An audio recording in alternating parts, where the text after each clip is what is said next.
Hi and welcome back to the GemHawks YouTube channel. Today I want to show you a very cheaty, simple way of doing a type of prong setting. Now I like to think of it as a cheat prong setting because it doesn't work exactly the same way as you would normally prong set a gemstone, but it is a very accessible, very quick to make way to hold a gemstone such as an oversized cabochon without spending too much time weaving things together. So without further ado, I'm going to tell you about the materials. I've got a nice large oval cabochon.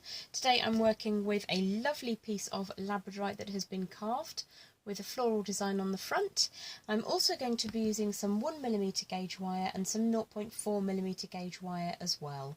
So if you pop down to the board with me, I'll tell you about the tools as well. Flush cutters as normal. And these beautiful flat pliers. These are only about £2, but the reason I love them so much, they've got a nice solid box joint and they're the same diameter at the base as they are at the tip, which means for this technique it's perfect because I'll get the same dimension every single time. I've also got my trusty bent chain nose pliers as well. So this is quite a large cabochon, so what I want to do is make quite a lot of prongs. And I'm going to start off with a piece of scrap wire just to show you. You would probably want to be working with around about 18 inches of 1mm gauge wire for an oversized cabochon like this. And I tend to start in the middle. I'm just going to grip hold of the wire, put a bend on either side and make that my centre piece for the design. So to create the prongs, I'm using the pliers to generate a little bend so it comes all the way along the base wire, upwards and then continues in that same direction, a bit like a Z, and then I'm going to remove the pliers, push the wire all the way down and then tighten that up slowly. Now we want it to stay flat as possible, so I'm going to just press it very gently to begin with, in little small bites and movements to make sure that I get that as straight as possible. And taking your time means that you end up with a slightly more attractive prong. I'm going to pop my flat pliers along the base wire like so and draw up so that I've generated a prong like so, and you can spend time making them perfectly flat and straight as you go. So I would continue to build either side of this design until I have enough prongs so that the base wire fits all the way around the cabochon. You can of course measure if you prefer, but what I tend to do is start building and then offer it up to the gemstone. So again, I've got my right angle bend coming upwards, grip both of those sections of wire, gentle squeezes, small movements, and you obviously get a little bit more power the closer you are to the joint. And then just straighten that up, give it a squeeze to keep it nice and flat, grip hold of the prong and then take the base wire and put a lovely right angle bend on there so that you end up with this straight line and then a prong which is the same distance between the prongs as it is the actual prong itself. Now this is a beautiful way to set all different shapes of cabochons. So I've got a number on my desk today. You can use the cheats prong setting to use on marquise shape. You can use it on fancy shape. So this is like a pointed pear drop, I want to say.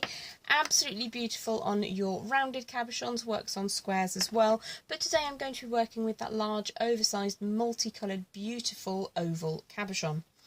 So I measured this earlier on and I decided that I needed around about 13 prongs or so. So I'm going to move on to a piece of wire that I prepared, which is, as I say, it started out around 18 inches in length and it is in a rose gold colour copper core wire 1mm gauge. So if you pop down to the board with me here, there's the little section of prongs that I've made. I'm just going to put this section out of the way. And what we're looking for is for those prongs to go all the way around the outside of the gemstone. Quite often when we're prong setting, we want to hide that base wire behind the cab and then draw the tips around the surface. On this occasion, we actually want them to sit around the edge of the cabochon.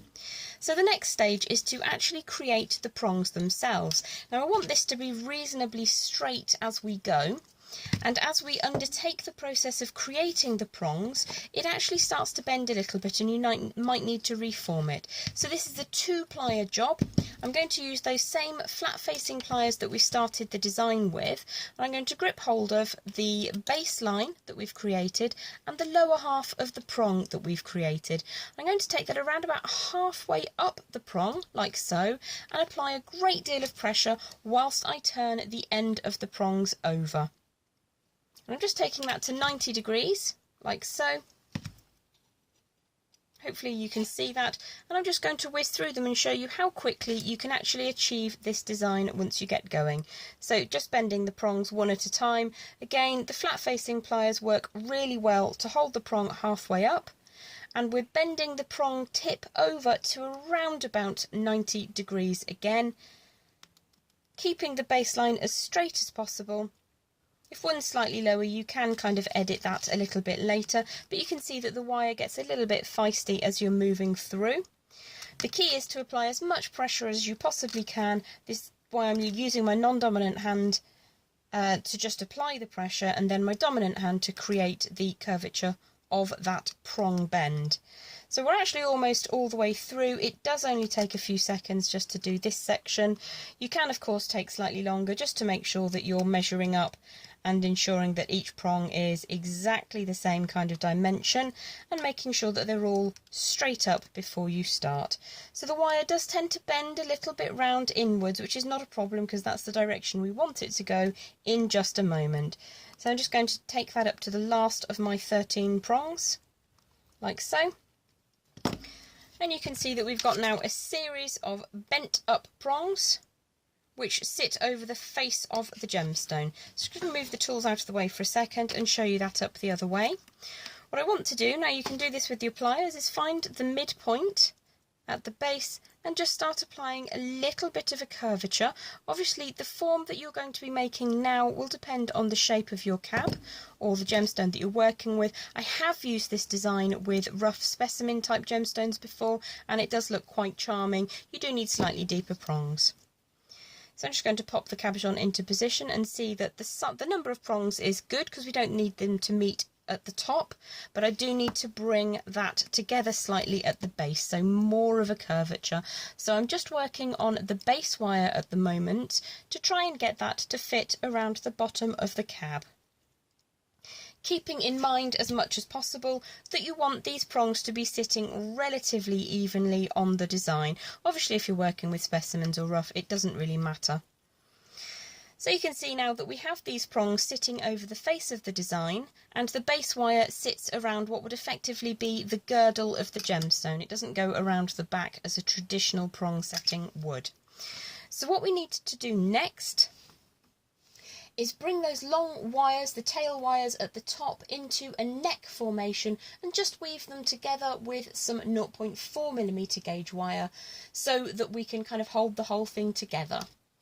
So if I bring this back down to the board and then just very carefully hold that into position and get those top wires to meet at the top section, the 12 o'clock position on my pendant. It does want to kind of move out of the way and you can see that there's a little bit of a bend where we don't want a bend, so you can take a little bit more time just to get this to sit smoothly against the gemstone. You're going to have to kind of look at it, so it might as well be right. Pop that back into position and that looks a little bit more fluid and a little bit more smooth. So I'm now going to just hold the cabochon in position for a second whilst I estimate where I'm going to put these bends at the top to generate the shoulders of the pendant so that we can create a neck and a bail. So I think if I just pop back in with my bent chain nose pliers around about here, just curve that wire over slightly to give me the essence of shoulders, and then pop some right angle bends at approximately symmetrical positions like so, and just draw the wire out of the way. You can just hold that slightly apart if needs be and make sure that your cabochon fits in neatly. So I could probably tighten that up slightly to make that look a bit neater. And that's the joy of working with copper wire, is you can kind of straighten that out a little bit. We haven't overly work hardened this section, which is always useful. Not to be brutal, just to be a little bit gentle, and then you can move things around slightly until they fit exactly where you want them to fit. So again, I'm just going to hold that together gently and see if the cabochon is indeed going to fit inside. Now that fits pretty neatly, to be perfectly honest. So the next stage of the demonstration is just to tie those neck wires together to create the bottom section of a bail, which you can make as fancy or as simple as you want to a little bit later on. Now I have on my desk some 0.4mm gauge wire, so I'm just going to take a length of that. I think I'm probably going to be working with around about 2 feet of wire, which is a little bit feisty, but it's all worth it in the end. So I've got probably around about 2 feet, around about 60 centimetres of 0.4mm gauge wire, and I'm going to start by tying the neck section of the Cheats prong set cabochon housing together. So if you pop back down to the board with me now, what I'm going to do is halfway along my segment of 0.4mm gauge wire, I'm going to wrap 3 times around one of these neck uprights. Push that nice and firmly, get it to sit down at the base of the neck design like so. We've come over the top on one side, sorry about that, so it needs to go down the middle, underneath and around the outside. So just push that until it sits in position that's easy for you to work with. And I'm just going to draw that nice and tightly around 3 times on the far side to generate a coil. Push that down to the base, and I'll do another couple of movements. So that's 1 and 2 and 3 down the centre, switch sides, up and around 1 and 2 and 3 on the far side. So this is your basic basket weave or figure of 8 weave.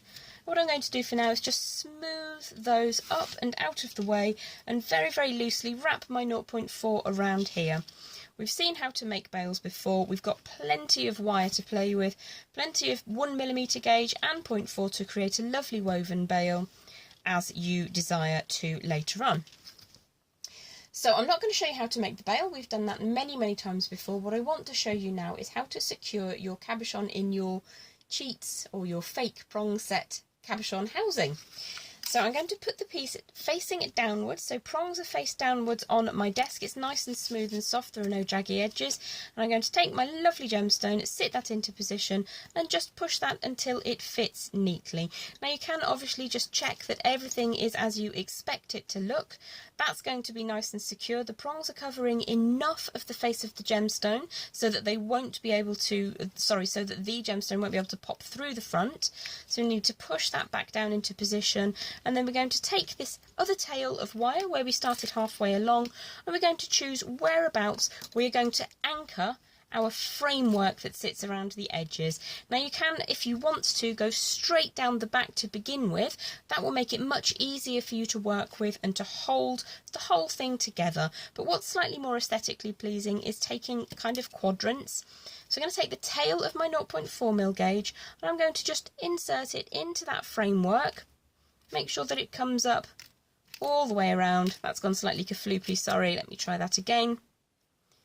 So the tail of the wire, when it's not being naughty, is going to go all the way around the frame that we've created, around that base wire that we kept nice and straight. Push that down onto the board and make that nice and tight. Now a second wrap would be smart. It is a little bit springy, so all the way around the framework that we created. And it will get easier as the gemstone starts to sit in its housing. So I've got my second wrap on this side. I'm just going to tighten that up slightly by drawing the pliers over those faces of wire. And we're going to now move further down the gemstone. So I'm going to repeat the exact same process, but I'm going to do it, let's say that we skip 2 and go to the third one.